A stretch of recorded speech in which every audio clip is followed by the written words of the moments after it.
Kemesraan Bu Puan dengan Pak Jokowi tidak sampai hanya di penyambutan acara WWF kemarin di Bali. Nah, di pidato Pak Jokowi menyebut Bu Puan dengan Yang Mulia. Tandakah apakah PDI terpecah belah bahwa Bu Puan mendekat ke Pak Jokowi? Untuk diketahui, Bu Puan ini Ketua DPP PDIP, jadi kalau Bu Puan merapat Pak Jokowi bisa dipastikan nanti ada perpecahan.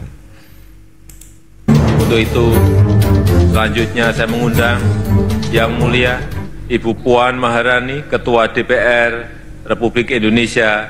Yang Mulia, saya persilahkan.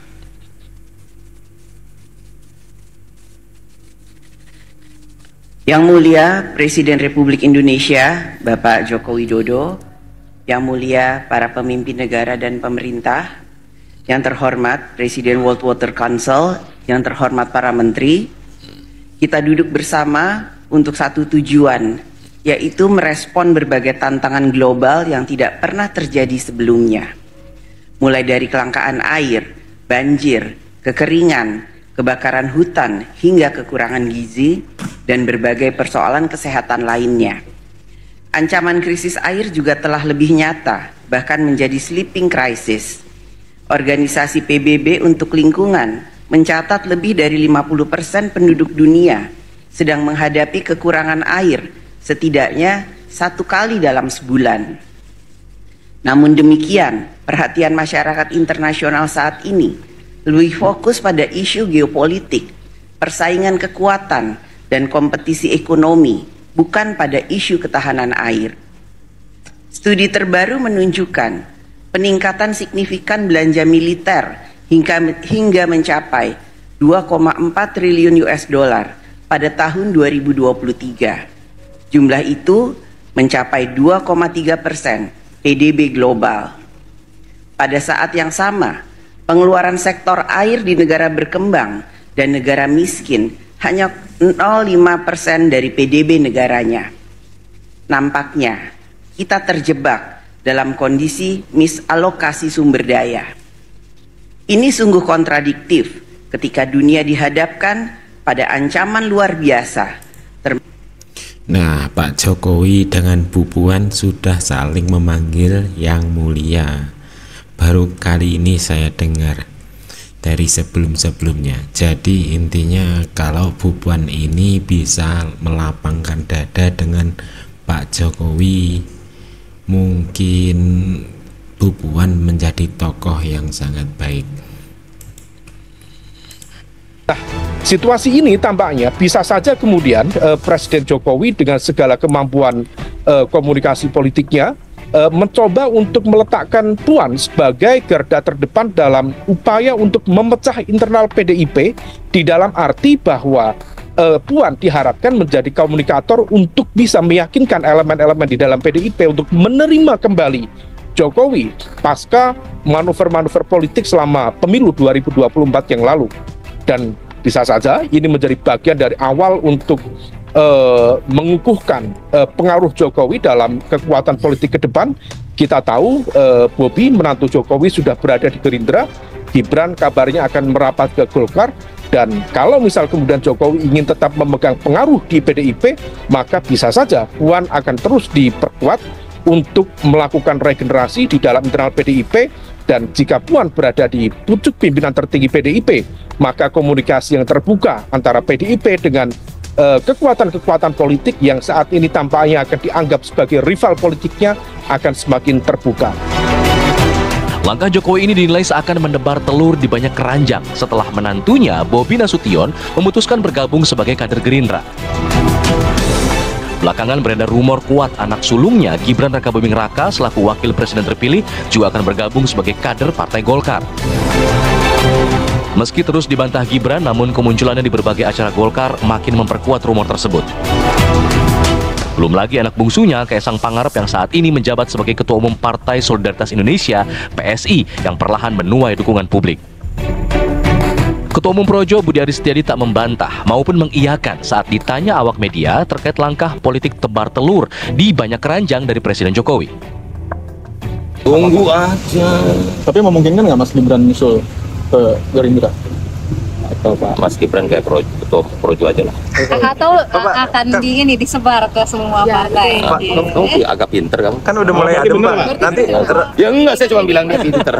berarti nanti presiden nimpulin ya enggak? Nah, kalau memang Pak Jokowi mau menyebar telur atau politik menyebar telur, beliau ingin merangkul semuanya, itu sangat baik. Nanti kalau ada dari pihak PDIP yang masih menyerang Pak Jokowi dan Pak Jokowi menggandeng Bu Puan, nantinya bisa menjadi ketum. Ketika Bu Puan menjadi ketum, bisa mudahnya Pak Jokowi mempengaruhi PDIP.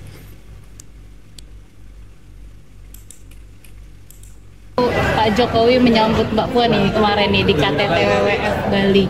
Ini maknanya seperti apa? Karena kan kemarin sempat muncul ada gesekan karena Pak Jokowi nggak diundang di Rakernas, atau gimana, Mas?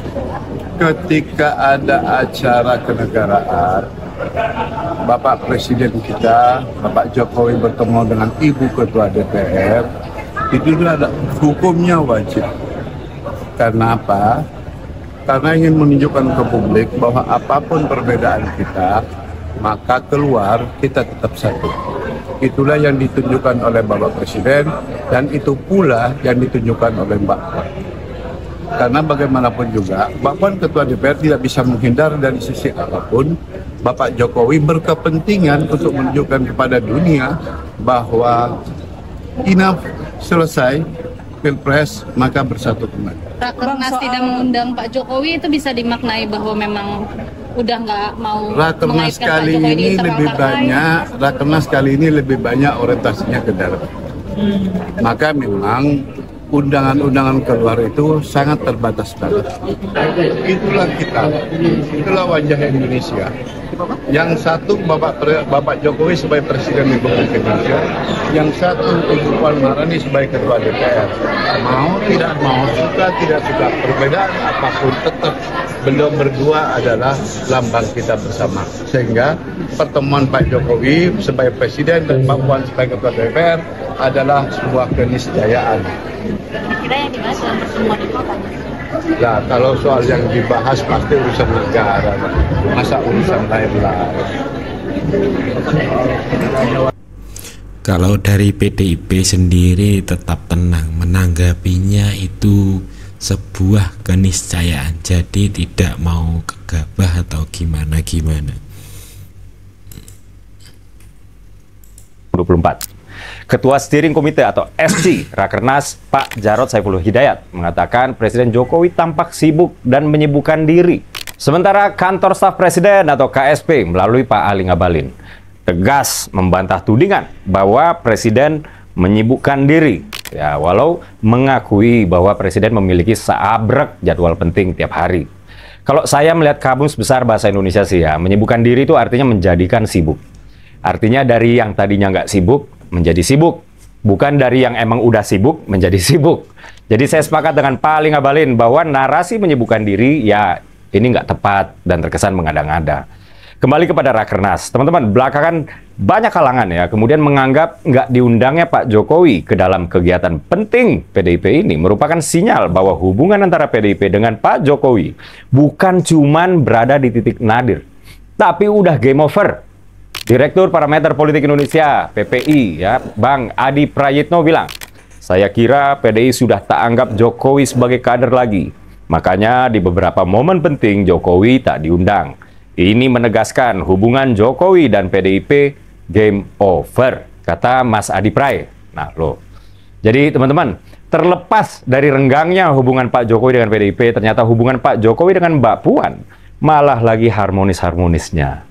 Hal ini nampak dari bagaimana dua tokoh nasional tersebut tampil mesra di acara World Water Forum atau WWF yang digelar di Bali kemarin. Rame nih diberitain, Pak Jokowi dan Mbak Puan di acara skala dunia tersebut akrab dan sangat genuine sekali. Kantor berita Kompas.com misalnya menyorot senyum sumringah Pak Jokowi dan Mbak Puan ketika mereka berjumpa. Kantor berita CNN Indonesia.com menangkap momen Pak Jokowi dan Mbak Puan nyanyi bareng lagu Sayang.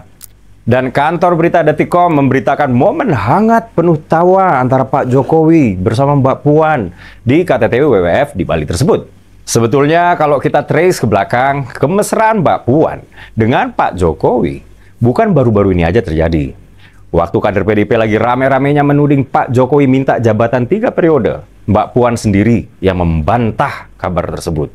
Dikutip dari kantor berita Kompas.com, Mbak Puan bilang begini nih, Enggak pernah setahu saya, enggak pernah beliau meminta, yang dalam artian pada Ketua Umum PDIP ya, untuk perpanjangan 3 periode, kata Mbak Puan. Teman-teman, di video-video yang lalu saya membawakan narasi yang isinya pesan persatuan yang sedang dibawakan oleh Pak Prabowo. Mulai dari membuka diri kepada pendukung kontestan lain untuk bergabung ke dalam koalisi, hingga sekedar menjalin komunikasi sama mereka ya, supaya sentimen Pilpres yang sempat meruncing ini agar kembali melandai, terlepas perbedaan positioning, baik itu koalisi pemerintah maupun oposisi. Juga upaya beliau untuk melembagakan forum komunikasi presiden aktif dengan para mantan presiden atau gagasan Presidential Club yang belakangan ramai diperbincangkan. Saya setuju dengan Pak Prabowo terkait pentingnya arti persatuan. Saya pikir Indonesia lagi butuh-butuhnya lah yang namanya stabilitas nasional, yang cuma bisa dibangun dengan meningkatkan persatuan.